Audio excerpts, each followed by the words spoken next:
All right. Thank you for tuning in to Chompin of the Bit. This is episode number 78. I am Kyle Edwards, of course. And last episode, we talked about Patrick Mahomes. Remember, you got to call him Patrick Mahomes, not Pat Mahomes. Otherwise, his mom will be mad at you.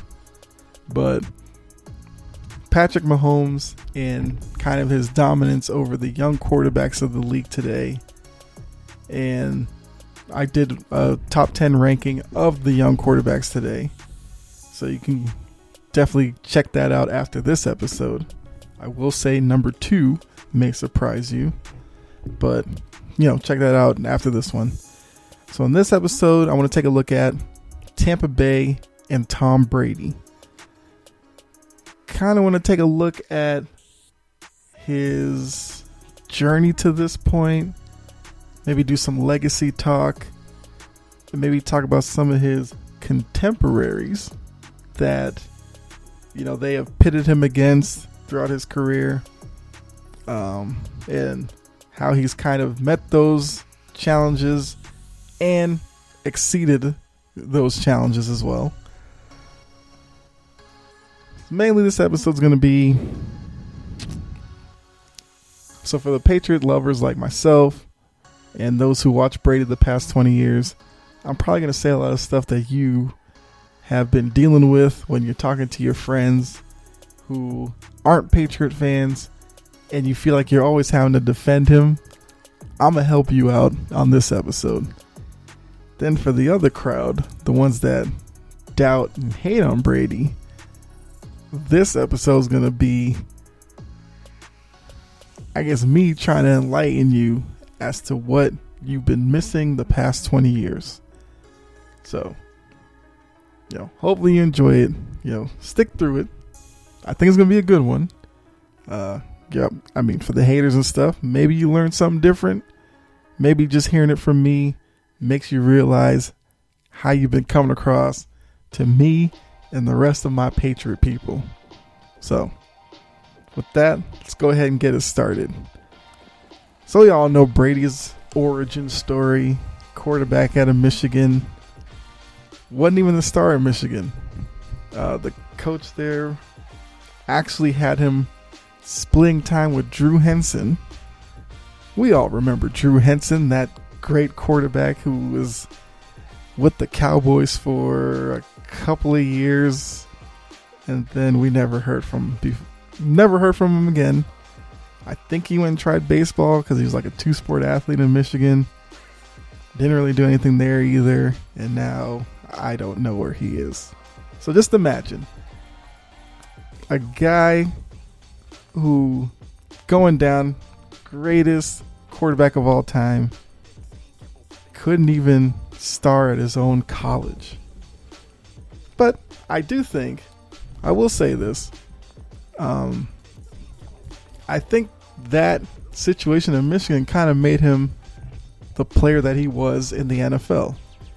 I mean, anytime you heard Brady talk, he always spoke about, being drafted in the 6th round. I mean, you remember the ESPN documentary where he, ran off the names of the quarterbacks who were drafted ahead of him. So he always kept that in the back of his mind. And because of that, he always thought he had to, kind of work harder to make his way in the league. I do think there's something to that. And because of that, the whole TB12 method, which is all about him making sure his body's prepared, not just today, but I think he plans his stuff out 2 years down the line or something, some crazy thing like that. I mean, not crazy, but that's kind of stuff you have to do to be at an elite level. So, but yeah, so with Brady, we also remember which I think kind of fed into some of the hate early on. He doesn't strike you as, elite talent. I mean, we saw him at the combine. He just looked like just a regular guy. Just your average guy. And, they always look at guys like Aaron Rodgers with his physical gifts of, scrambling, strong arm, all that kind of stuff. And the way that he improvises out there, that plays more to the media. Or you look at Peyton Manning. Peyton Manning had that Manning name, and Archie Manning came before him, so he was like a legacy and all this kind of stuff. Even though, funny thing is, for all the love the Mannings get, Archie Manning played on some terrible teams. I believe he was on the Saints, which back then the Saints were terrible, so whatever. But yeah, but you have Archie Manning, Eli Manning.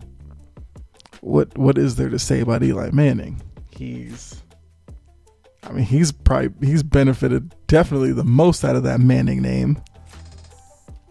I don't want to get too far down the line on that one, but I'll talk a little more about Eli in another episode, where I probably talk about Hall of Fame type stuff, since Eli is out of the league now. But and then Peyton, who I guess definitely did come in with a lot of pressure. He was a number one pick, and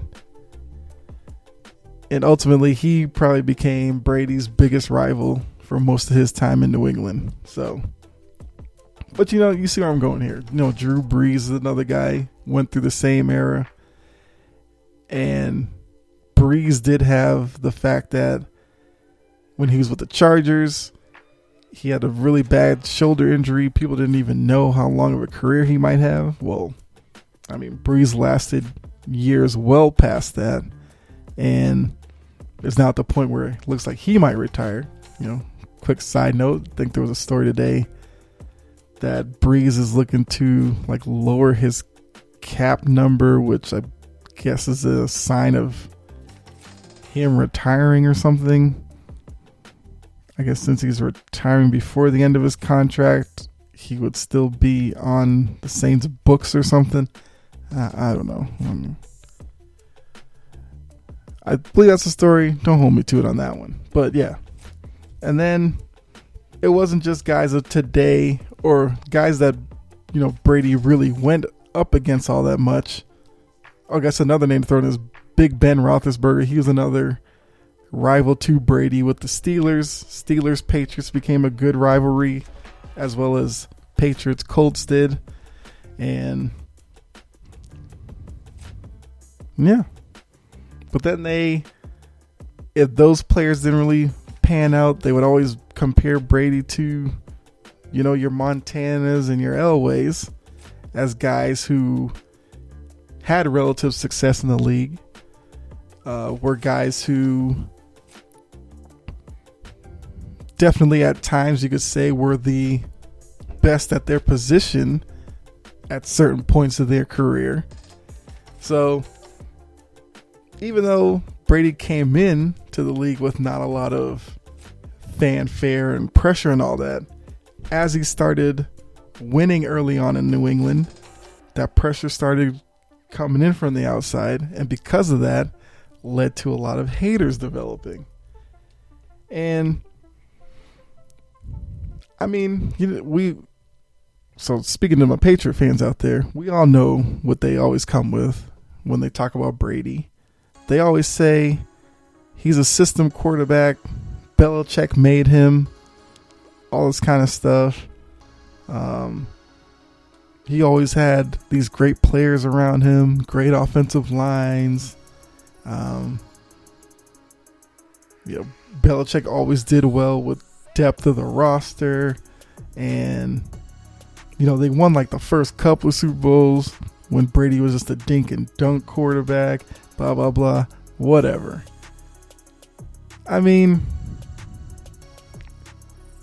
Sure, early on, Belichick and them did bring him on slowly, but that was just great development on their part.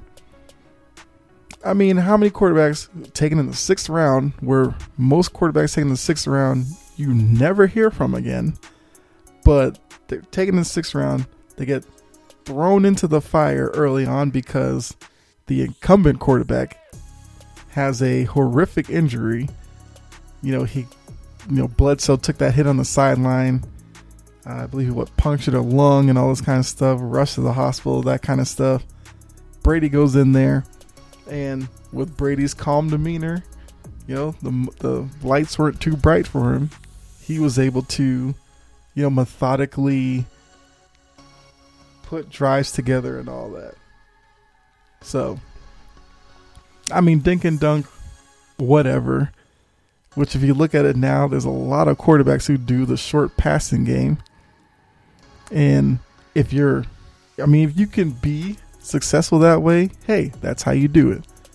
But Brady did evolve over his career where, he was never, I guess, the best downfield passer in the league, but he definitely had a strong enough arm to get the ball downfield. We saw that kind of in the Moss years, where when Moss was out in the field, Moss only had one thing on his mind: going deep. And Brady and Moss had maybe the greatest quarterback wide receiver tandem year ever, when Brady broke the touchdown record, and I think Moss set the wide receiver touchdown pass catch record. So as Brady started maturing, his skills got better and he became more of a leader on offense. So the whole dink and dunk thing, that slowly went away. The product of the system, now that's kind of stuck with him all this time, because as Brady was developing into a great quarterback, Belichick was becoming highly regarded in the coaching ranks as well. Because we know Belichick from his days with the Giants, where he worked with Parcells and had some success there. But then he went to Cleveland, was a head coach there, and was kind of middle of the road. So, he was just kind of in the mix in terms of guys around the league and how teams viewed him. Then there was that day where he took the Jets coaching job and then left the Jets coaching job in the same week, I think within a couple of days, so he could take the Patriots job. And he was in a tough situation because he was the guy following the great Bill Parcells, and who later would become the great Pete Carroll. So I think that did work for Brady as well. Belichick and Brady were both coaches with chips on their shoulder with something to prove, and they became, the spearheads for the Patriot dynasty. So, product of the system is something that kind of stays with him. He never could really shake that off until, I guess, this present year, where he went to Tampa Bay. But then it was always, once Deflategate and all that crap, Spygate, whatever you want to call it, it was always, he only wins in New England because New England cheats. Which, Patriot fans, I know, it's a sore subject for us. Even though we be spitting facts to people, nobody wants to listen to us. So you know what? I'm going to relive it. Let's go ahead. Spygate and Deflategate, two of the most overblown stories in NFL history. I said it. I'm standing by it. Spygate. What was the real charge there? Oh, well, they were filming team practices, blah, blah, blah, whatever. You know how many coaches came out and said they did the same thing, but it was like the media never cared about it. All it was, hey, the Patriots are involved. Let's kick them down, make it seem like they're the only ones doing it. Now, yes, I guess New England did it from the wrong spot in the stadium, but it was a common practice with all teams. Most teams, I think, put a guy up in the box to do it, because we heard from coaches like Jimmy Johnson, that coach from the Cowboy days. He said he did it. Bill Cowher said he did it. There's another. It was like Dick Vermeil or something. They all came out and said that was common practice in the NFL. But nobody cared about that. They blew it up into this threat level red type story that, should tarnish the whole New England Patriots system and all this kind of stuff. Whatever. Like I said, everybody was doing it. I didn't sweat it because it was stupid. Which, I mean, it was literally, taping a play and then like showing the down and distance to kind of build tape on tendencies of a team. Not that big of a deal. Then it was Deflategate, which, like, you don't know how many headaches have been caused trying to explain Deflategate to people who hate. Literally all Deflategate was, which all you need to know is the league couldn't even prove anything in Deflategate because they had the official who was there and weighing the balls or whatever. He had like 2 different gauges. He didn't even know which gauge he used. He didn't know what numbers he got. He didn't write them down or anything. All he knew was that the Patriot balls were deflated.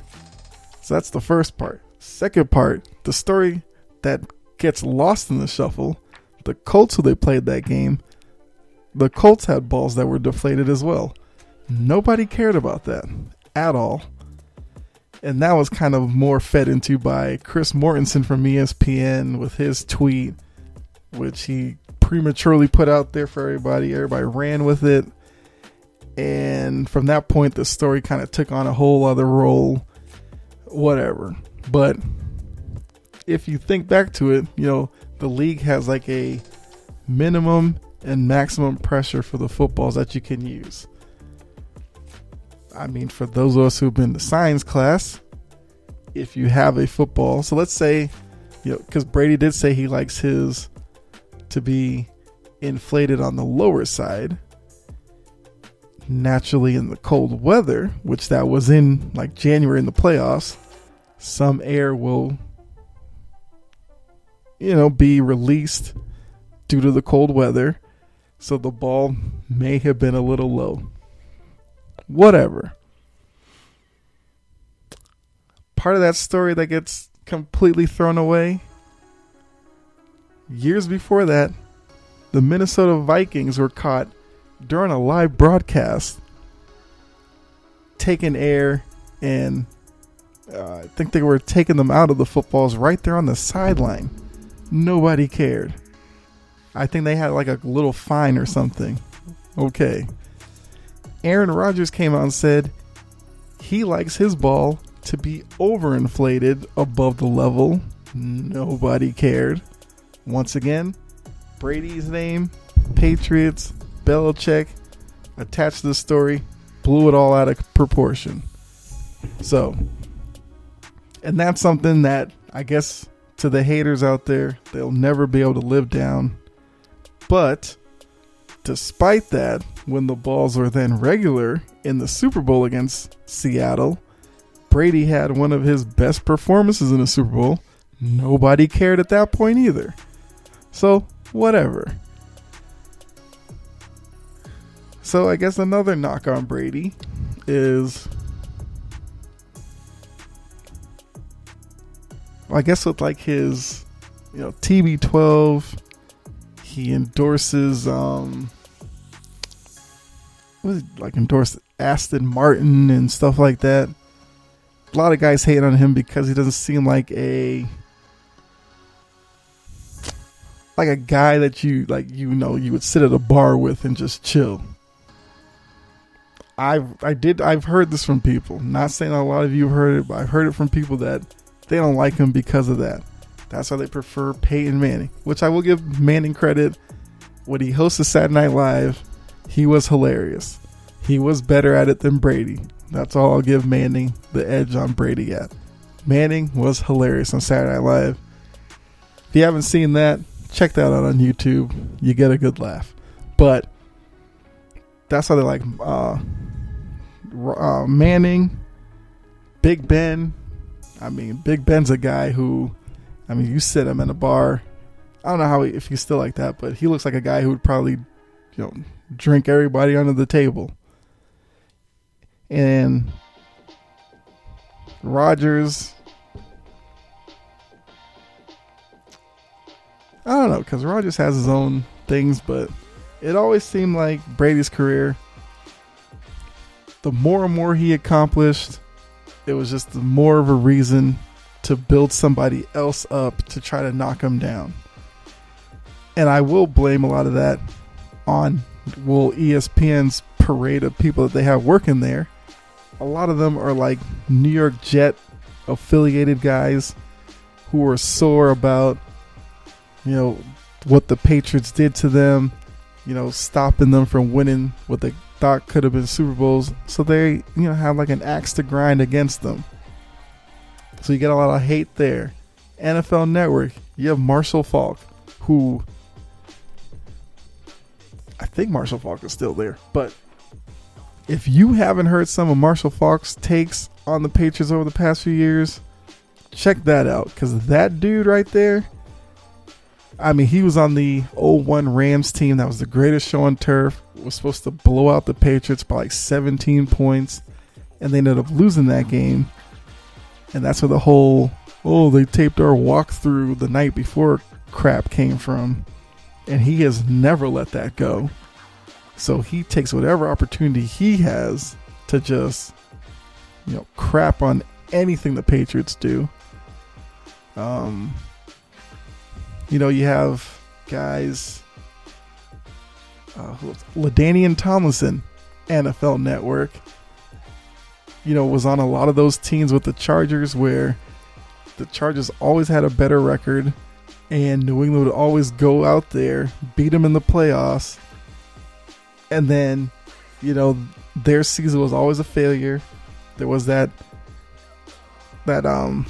scene that everybody remembers where there was some game, Patriots, I think, mounted a little comeback, all while Tomlinson was just sitting on the sidelines with like a coat over his head and just looking like the saddest person in the world or whatever.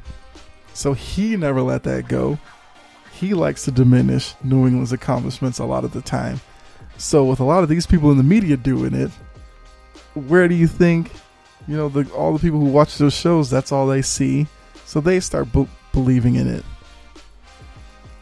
Then it was, I do think a lot of the hate towards Brady is tied into hate towards Belichick. And the hate towards Belichick is all because, Belichick doesn't use media sessions as ways to pump himself up, or he doesn't give great sound bites. He's not the most entertaining interviewer and all that kind of stuff. And if you doubt that there's hate on Belichick, just look at a lot of the coaches that media people loved. They loved Rex Ryan, who accomplished nothing in his coaching career.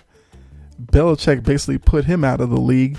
He sits on ESPN, hates on Belichick a lot of the time. I think he's kind of softened in his past couple of years, but early on at ESPN, he hated on New England all the time. I'm trying to think who else is out there in the media. Jerome Bettis. When Jerome Bettis was on, I think he was on CBS, he hated on New England because of those years where he was in Pittsburgh and New England was their biggest obstacle to making the Super Bowl, and they lost a lot of playoff games. So that's why he hates on them. So, like I said, a lot of the media stuff leads to a lot of the general public hating on Brady. Then, another thing that kind of leads to the Brady hate, they say like Brady's a whiner. He's always whining at the refs for flags and all that stuff. Brady's the reason why the game is so soft, and that's why you can't touch quarterbacks, is because of Brady. Well, Patriots fans, if you hear that, you can straight up look that person in the eye and tell them that they're hating. One, the reason why you can't touch quarterbacks anymore was because of Carson Palmer. And that was back years before, when the Bengals were in a playoff game with the Steelers. And I can't remember who the Steelers player was, because it wasn't like Polamalu or something. But anyway, Palmer dropped back, threw a pass. Steelers player dove at his knee, tore his knee up. Ultimately, the Steelers won that game. Carson Palmer's career kind of derailed a little bit after that. And because of that, the league said, we have these top quarterbacks who are driving the attention of the league. You know, when they're standing back there in the pocket, they're just a standing target for these bigger, faster defensive players to just dive at them. We can't put them all in jeopardy this way. So they put in the rule about you had to hit quarterbacks above the knee. Not because of Brady, because of Carson Palmer. But then somehow that got twisted in the media as that was the Brady rule, because I think it was, I want to say the year after or like 2 years after that, the only year Brady really missed time in the league was the opening game, dropped back, and what's his name? Pollard, the safety Pollard, who you bring that name up to Patriot fans, you guys know. Pollard's not a popular guy to Patriot fans. I think he was with the Chiefs then. They ran a flea flicker. And when it was, option back to Brady, he threw it deep to Moss. He planted his leg. Pollard dove at his knee, blew up his knee. Brady missed the rest of that year. Matt Castle came in. And, they still won 11 games, missed the playoffs, blah, blah, blah, whatever. But that got more of the attention because Brady was a bigger name than Carson Palmer. Even though Carson Palmer was great at that time when he had his knee blown out, it started being attributed to the Tom Brady rule. So that's where a lot of hate comes from, because they associate Brady with, oh, you can't touch quarterbacks now. The game isn't the same. Brady gets hate for that. Even though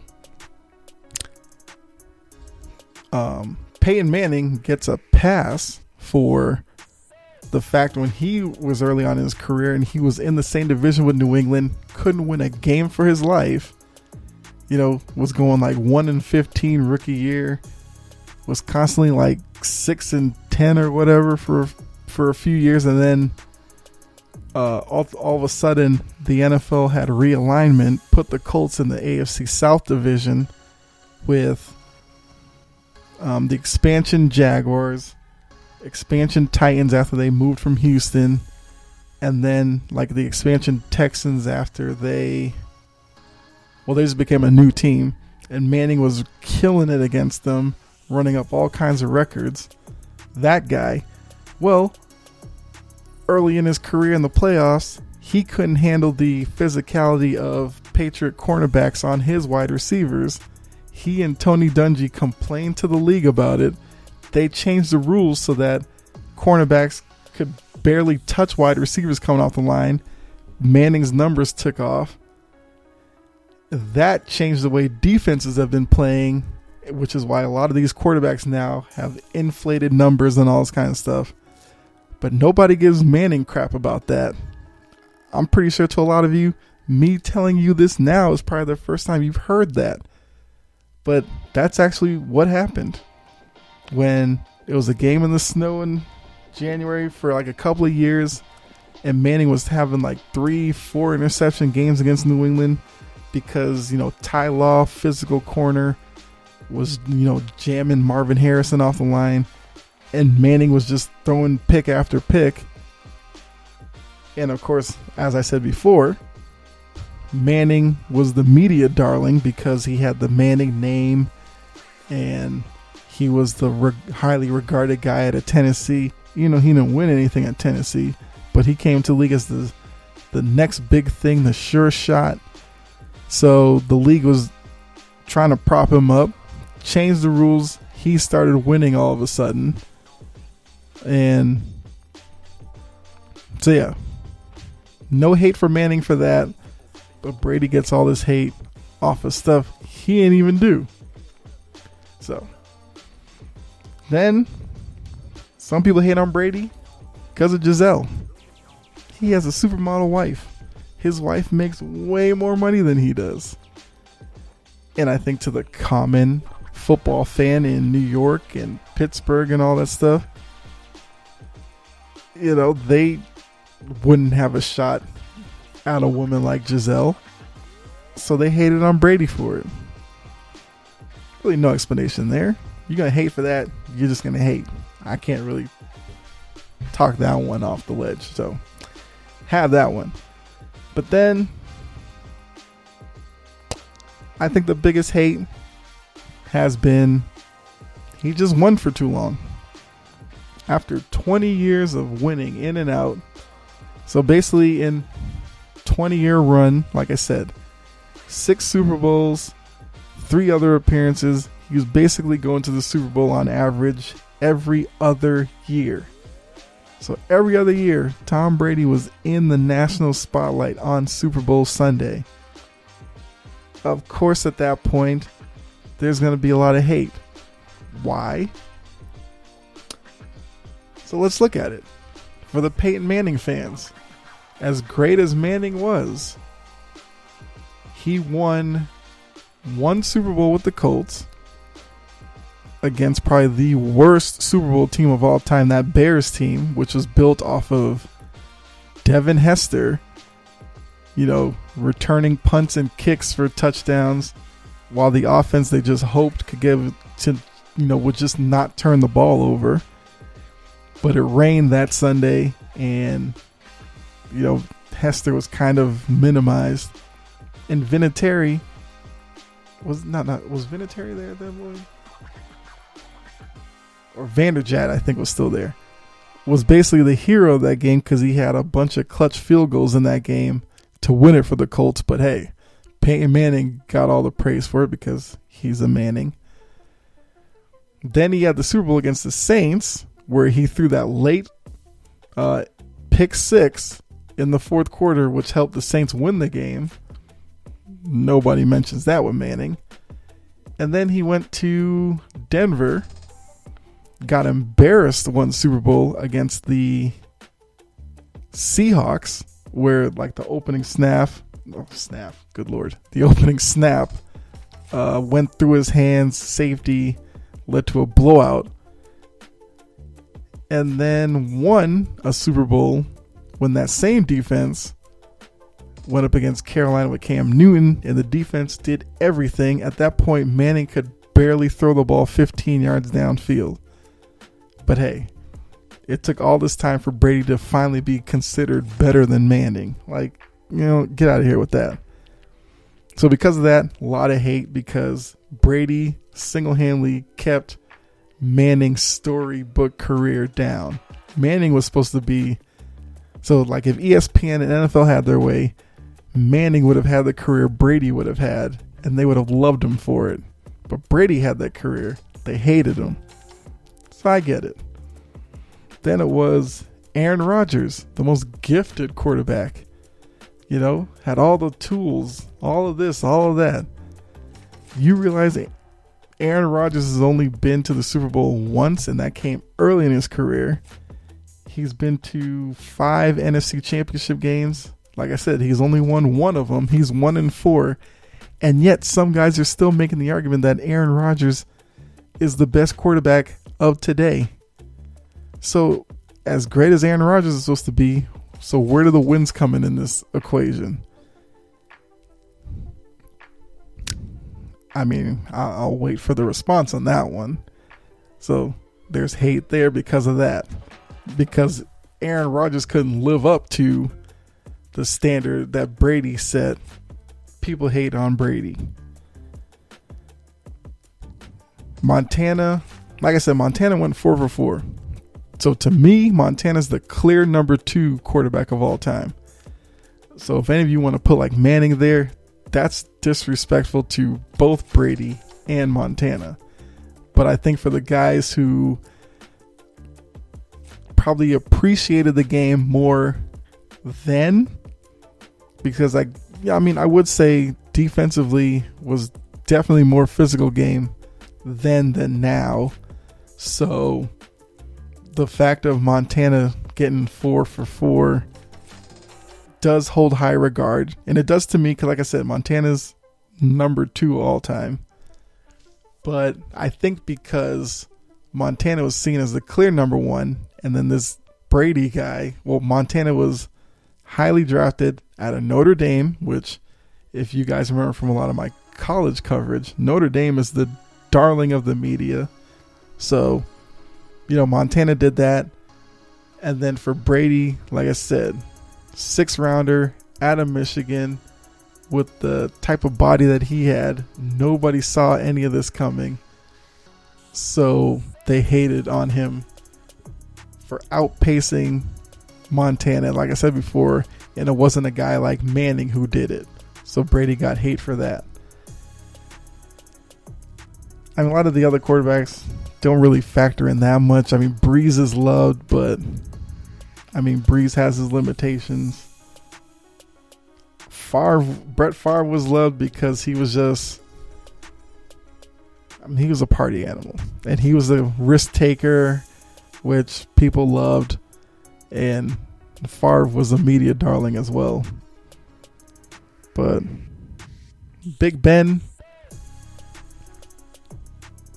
I don't really know if Big Ben really factors much into it, even though Big Ben had some success early, and for like the past 10 years or so, Big Ben has kind of been an afterthought.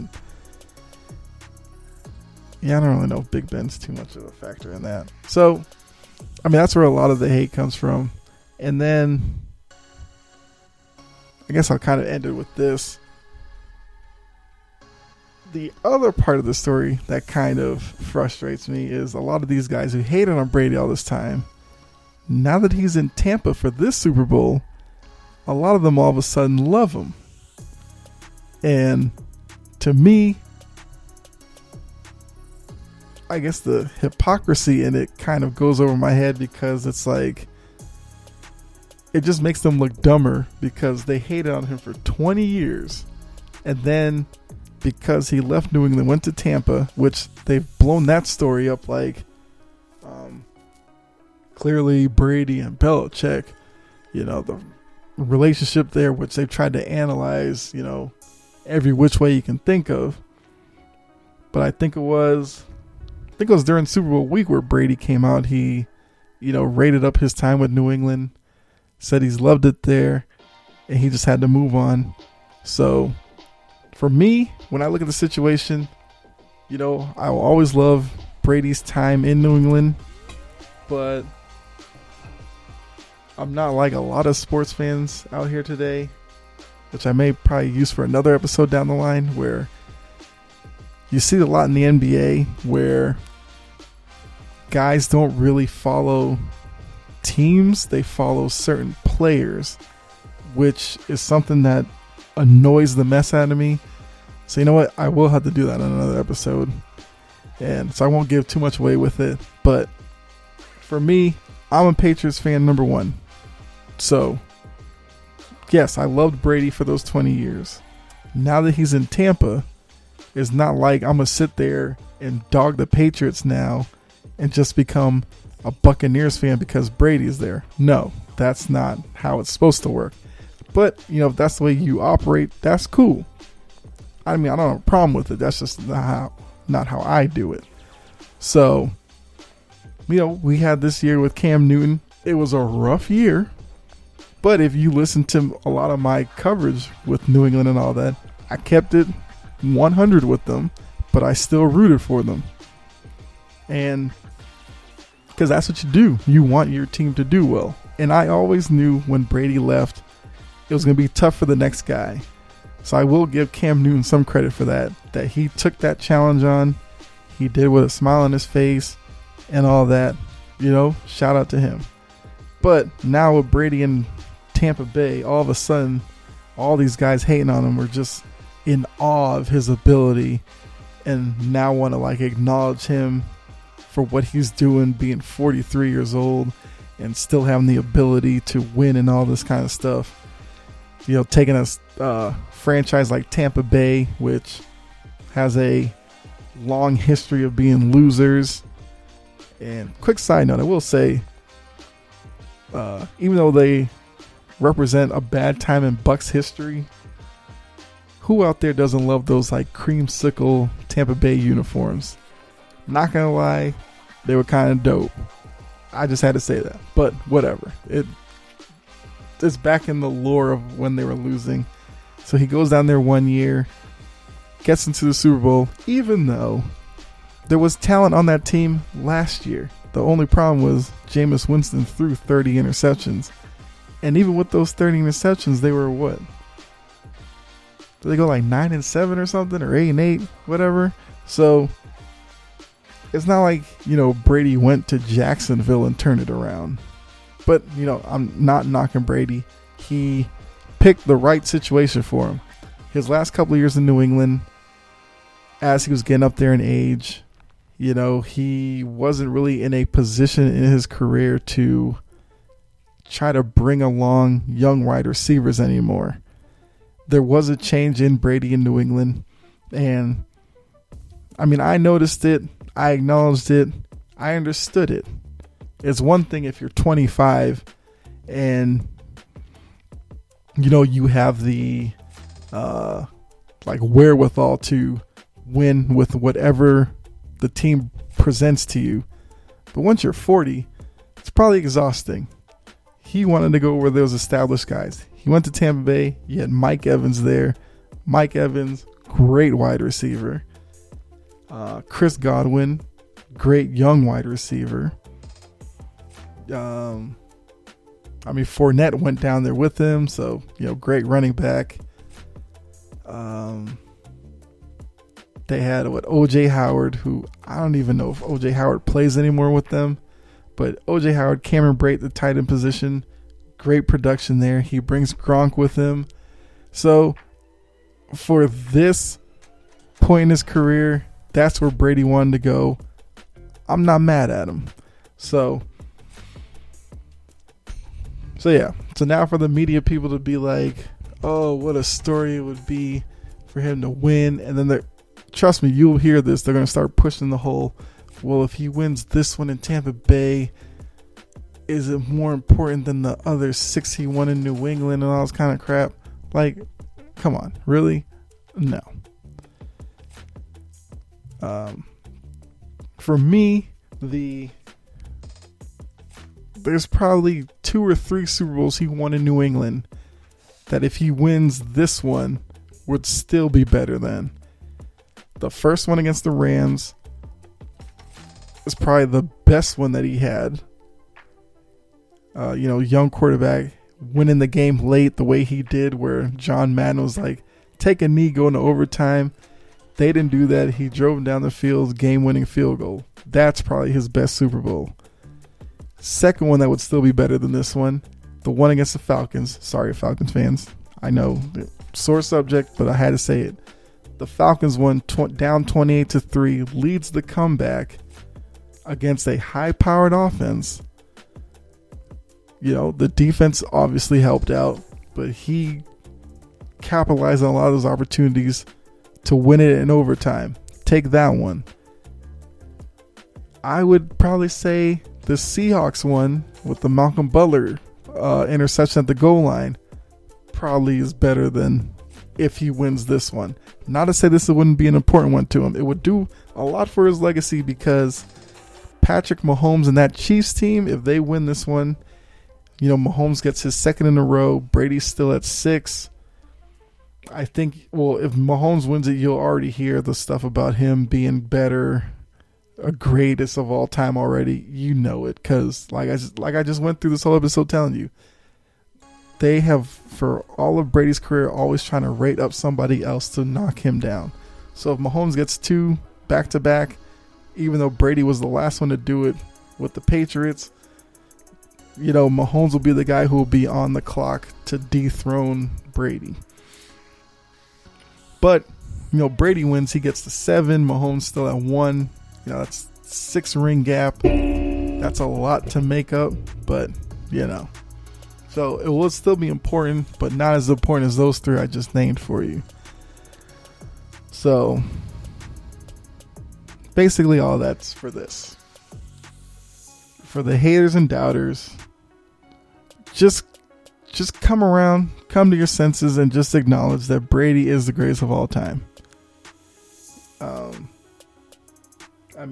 If you want, you can argue over who should be number 2. Actually, you shouldn't, because I said Montana's number 2. But if you want to argue over who's the number 2 of, I guess, he basically took my lifetime, then we can have that argument. Maybe I'll save that for another episode down the line. But yeah. And then to my Patriot fans who are like me, it's going to be tough seeing Tom Brady in another uniform on Sunday. I get it. I understand that. It was tough all year. And some of you Patriot fans may have jumped ship from the Patriots and went to Tampa Bay. For you, have fun. Be a bandwagon fan over there. But just know that you're not a true Patriot fan. Now, but for the true Patriot fans, yes, it would hurt to see Brady win it. But look at it this way. They can't take away what he did in New England. Whatever he does in Tampa Bay this year and next year, whatever the year after, however long he plays, just know that his time in New England set him up as greatness to be what he is now for Tampa Bay. So us Patriots, our Patriots will always be a part of his story. And also to the true Patriot fans, yes, our Patriots struggled this year, but we have to understand that it was always going to be tough when Brady left, and have an opportunity this year to build off of last year. Last year was all about seeing the young players, some of them develop, and now we'll see some more young players come in, and I'm expecting another. This season wasn't that great, going 7-9 with New England, but I still had a lot of fun watching it. So true Patriot fans, don't worry. The Patriots will be back in the playoffs, maybe even next year. You'll have to wait down the line when I do, draft talk and preview next season as to whether or not it will happen or not. But I have faith in Belichick, McDaniels, and those guys for turning it around. So that's what I'll leave it at, So hope you enjoyed this episode. I feel like it was a pretty good one. And definitely, as I say at every episode, let me know on Twitter at Chompin Podcast. If you're a true Patriot fan, if you're one of the doubters and haters, and I couldn't sway you, let me know why you still hate on Tom Brady. Just do that for me. And for my Patriot fans, let me know if I left anything off of the list of reasons why people hate on Brady. And just let me know. And let's see what else. So this will be the first episode today. I might give you another episode later on, because I did just remember that is NFL honors tonight with the MVP, where they give out all the season awards. So I may do an episode before that where I give you my predictions on those, which I will use towards the NFL picks tally on the year. I'm not done with those yet. We still have another game left, but may use award predictions for those. So I'll probably give you an episode before those happen tonight. I think they're tonight at like 8. So I'll probably drop one before that. Then of course tomorrow being Super Bowl Sunday, I'll give you Super Bowl preview episode where I'll give you predictions. We'll also look at some prop bets, have some fun with that. Those will go towards picks as well. And then, of course, after that, we'll probably have a recap on the Super Bowl next week to, put a bow on the season, trying season, dealing with the pandemic and everything. But yeah, so just, stay tuned. Plenty of episodes to come. And, just thank you for tuning in, joining me on this one. As I said, wherever you are, listen to the podcast, hit the subscribe button. go to Twitter, follow the show at Chompin Podcast, leave a like. If it does allow you to leave a review, you can definitely do that. Let me know what you think about the show, what you'd like me to change about it, what you like about it, what you don't like. Just let me know. I can handle it. Give me your honest opinion. And yeah, so hope you have a great day. Also, you know what? Over on Twitter or whatever, let me know who you think will win the game tomorrow. I will probably put a poll up on Twitter, so if you wait a little bit, there'll be a poll up there. You can answer on there, and then, well, of course, after you follow the show, answer the poll, and then we'll see what you guys think, and I'll work it into the show. So, but yeah, but thanks again for the new listeners. Thanks for stumbling on in. Hopefully you become a returning listener. Go back and listen to some previous ones. And those of you who've been listening to the podcast, definitely appreciate you. Let some people know about it. Let's try to continue to grow the audience. So thanks again. Be safe out there. God bless, of course. And I'll catch you on the next episode. All right.